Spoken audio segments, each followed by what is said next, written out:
សូមជម្រាបសួរបងប្អូនប្រិយមិត្តដែលកំពុងតែតាមដានទស្សនានៅវីដេអូរបស់នាងខ្ញុំ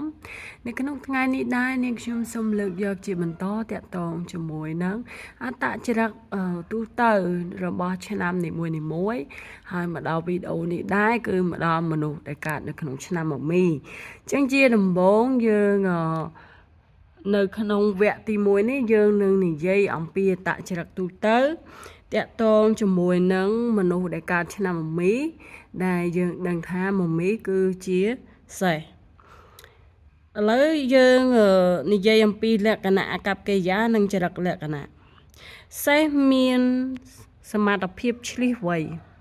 និងប៉ិនប្រសពការងារនិងគ្រប់យ៉ាងបានន័យថាគាត់ជាមនុស្សដែលឆ្លាតវៃហើយប៉ិនប្រសពគ្រប់យ៉ាងមនុស្សដែលកើតនៅក្នុងឆ្នាំមមីចូលចិត្តកម្មវិធីធំការប្រគំតន្ត្រីប្រព្រឹត្តបានន័យថាព្រឹត្តិការណ៍សង្គមនិងកីឡាដូចជានៅលើការប្រណាំងសេះដូច្នេះក្នុងជីវិតរបស់ពួកគេងាយយកឈ្នះឧបសគ្គភាគច្រើនឬដោយភាពប៉ិនប្រសប់និងលាក់លៀមកិច្ចពីឧបសគ្គទាំងអស់នេះសេះគឺជាមនុស្ស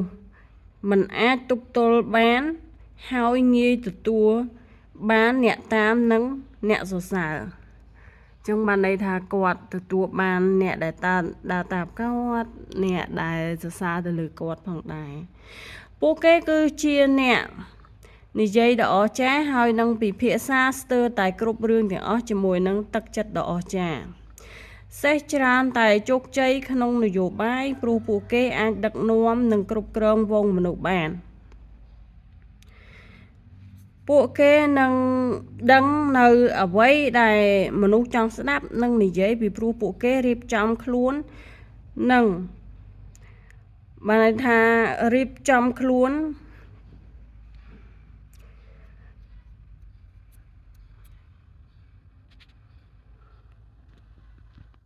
ចឹងនិយាយថា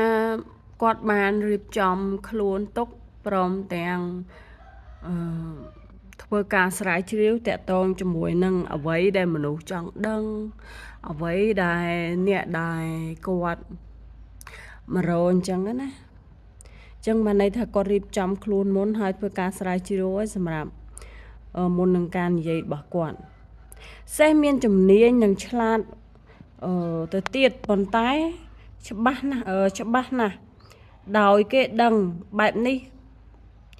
នឹងបង្ហាញឲ្យឃើញនៅអត្តចរិតបែបត្រជាក់ស្ងប់ស្ងាត់និងប្រមូលនៅផ្នែកខាងក្រៅពួកគេជាមនុស្សក្បាលរឹងដែលវក់ខ្លាំងមានមហិច្ឆតានិងគិតតែផលប្រយោជន៍ខ្លួនឯងពួកគេងាយបាត់បង់ការអត់ធ្មត់ពួកគេធ្វើសកម្មភាពក្លាហានហើយមិនពឹងផ្អែកលើក្រុមប្រឹក្សាអ្នកដទៃឡើយពួកគេនឹងតតាំងជាមួយនឹងនរណាក៏ដោយដែលរារាំងផ្លូវរបស់ពួកគេបែបនេះជារឿយៗវានឹងបំផ្លាញការច្រូតកាត់នៃទេពកោសល្យពហុមុខរបស់ពួកគេហើយបណ្ដាលឲ្យពួកគេបាត់បង់អ្នកដើរតាមអ្នកកោតសរសើរនិងបុគ្គលិកល្អៗរបស់ពួកគេសេះជាមនុស្សឧស្សាហ៍ព្យាយាមណាស់ហើយចេះចាត់ចែងលុយប៉ុន្តែពួកគេងាយនឹងបង្កហេតុហើយជារឿយធ្វេសប្រហែសក្នុងការបញ្ចប់នៅអ្វីដែលពួកគេចាប់ផ្ដើមប៉ុន្តែមិនយូរប៉ុន្មានគេគឺប្រើភាពឆ្លាតវៃរបស់ពួកគេដើម្បីផ្ដើមអ្វីជាថ្មីម្ដងទៀតពួកគេជោគជ័យអាជីពណាមួយដែលពួកគេកំពុងតាក់ទងជាមួយនឹងមនុស្សហើយចាំបាច់ពឹងផ្អែកទៅលើខ្លួនឯងតែមួយមុខនោះទេអ្នកដតីធ្វើការឲ្យពួកគេដោយលះបង់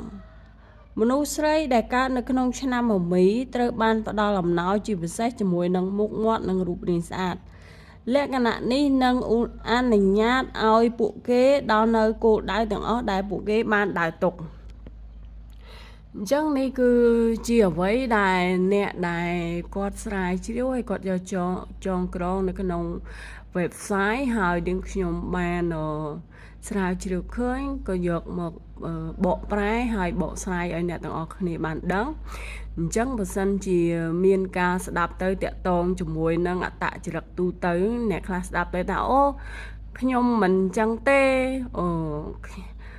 មិនចរិតហ្នឹងមិនមែនរបស់ខ្ញុំទេអីចឹងណាចឹងសូមបញ្ជាក់ថាតាក់ទងជាមួយនឹងអត្តចរិតនេះគឺជាអត្តចរិតទូទៅចឹងបានន័យថាអ្នកខ្លះក៏ត្រូវចំណុចនេះអ្នកខ្លះក៏ត្រូវចំណុចនោះហើយយើងមើលទៅលើឆ្នាំដែលគាត់កើតមានធាតុអីផ្សេងទៀតនោះនៅវគ្គទី2ហើយម្យ៉ាងទៀតជាពិសេសអ្នកខ្លះគឺគាត់កើតនៅក្នុងឆ្នាំហ្នឹងប៉ុន្តែថ្ងៃដែលគាត់កើតហ្នឹងមិនមែនថ្ងៃមកមីនឹងផងទៅថ្ងៃរោងឬក៏ថ្ងៃកលឬក៏ថ្ងៃជូតអីចឹងទៅក៏អត្តចរិតរបស់គាត់គឺទៅតាមនឹងដែរ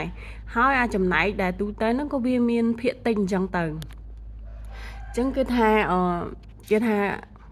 កុំពេលដែលបានស្ដាប់ឮហើយកុំខឹងអ្នកបកប្រែកុំខឹងអ្នកនាំសារព្រោះអ្នកនេះគ្រាន់តែអ្នកនាំសារទេចង់និយាយអញ្ចឹងណាអញ្ចឹងវាដោយដែលនាងខ្ញុំលើកឡើងតាំងពីដំបូងគ្រប់វីដេអូរបស់នាងខ្ញុំថាតាក់ទងជាមួយនឹងអ្វីក៏ដោយយើងស្ដាប់ដោយការពិចារណាទៅកន្លែងណាដែលល្អយើងទទួលយកទៅកន្លែងណាដែលគិតថាវាធ្វើឲ្យយើងអត់សុបាយចិត្តតុកសិចឬក៏ថានេះទេយើងបោះវាចោលទៅចង់និយាយចឹងណាកុំទុកអ្វីដែលមងសៅនៅក្នុងអារម្មណ៍របស់យើងហើយតាក់ទងជាមួយនឹងអត្តចរិតទូទៅនេះនាងខ្ញុំចង់បន្ថែមបន្តិចដោយសារតែខ្ញុំស្គាល់មនុស្សដែលកើតឆ្នាំមមីហ្នឹងប្រហែលអ្នកដែរអញ្ចឹងអាចមើលអំពីអត្តចរិតរបស់គាត់ម្យ៉ាងម្នាក់អញ្ចឹងណាអញ្ចឹងដែលកន្លែងដែលគេលើកឡើងមកថាមនុស្សស្រីដែលកើតនៅក្នុងឆ្នាំមមីគឺមានអំណោយពីធម្មជាតិដោយផ្ដល់រូបរាងនិងមុខមាត់ស្រស់ស្អាតអាហ្នឹងខ្ញុំទទួលស្គាល់ថាត្រូវមែនដោយសារខ្ញុំឃើញពួកគាត់អ្នកដែលស្គាល់ហ្នឹងទាំងប្រុសទាំងស្រីគឺសិតតែស្អាតមែនអាហ្នឹងជាចំណុចដែលគាត់មកពីធម្មជាតិមិនថាតែមនុស្សស្រីទេមនុស្សប្រុសក៏ស្អាតដែរចង់និយាយចឹងណាក៏ប៉ុន្តែអ្វីដែលមួយដែលគេថាឲ្យមកហើយតែក៏មានចំណុចខ្លះអញ្ចឹងទៅដែលធ្វើឲ្យវាថាមានចំណុចល្អវាក៏មានចំណុចមិនល្អអញ្ចឹងណាមិនល្អត្រង់ចេះដូចថាអ្នកខ្លះគាត់ស្អាតអញ្ចឹងទៅគាត់មានគេហៅថាចរិតអំនួតអញ្ចឹងណាអោចរិតអំនួតថាអូខ្ញុំស្អាតចេះណា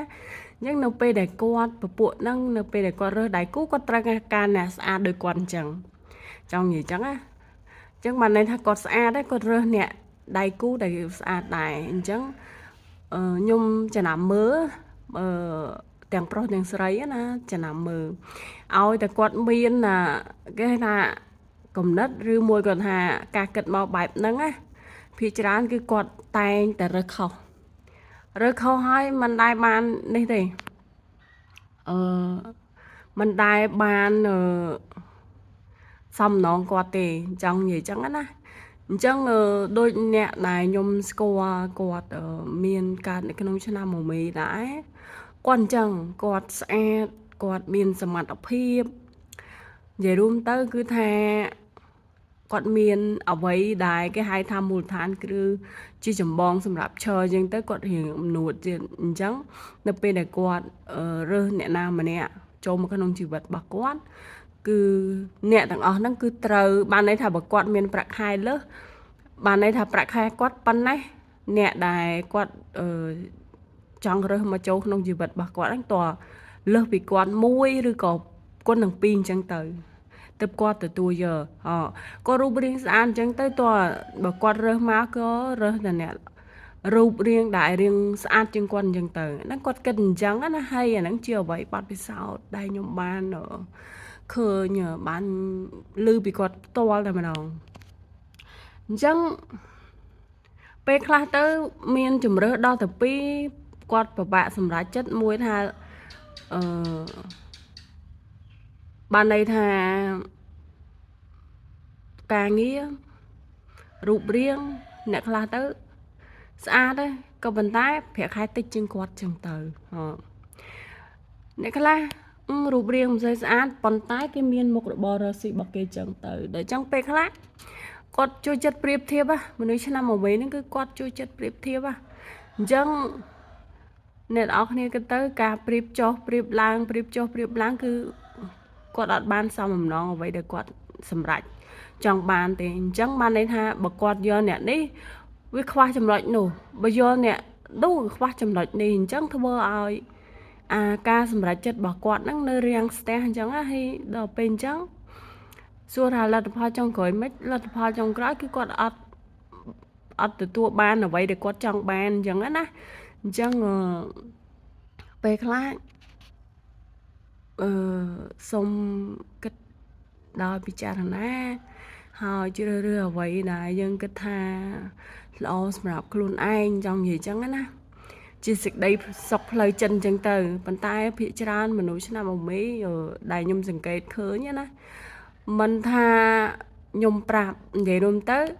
ជាមិត្តភក្តិជាអ្នកស្គាល់ចឹងទៅខ្ញុំតែងតែប្រាប់គាត់ចឹង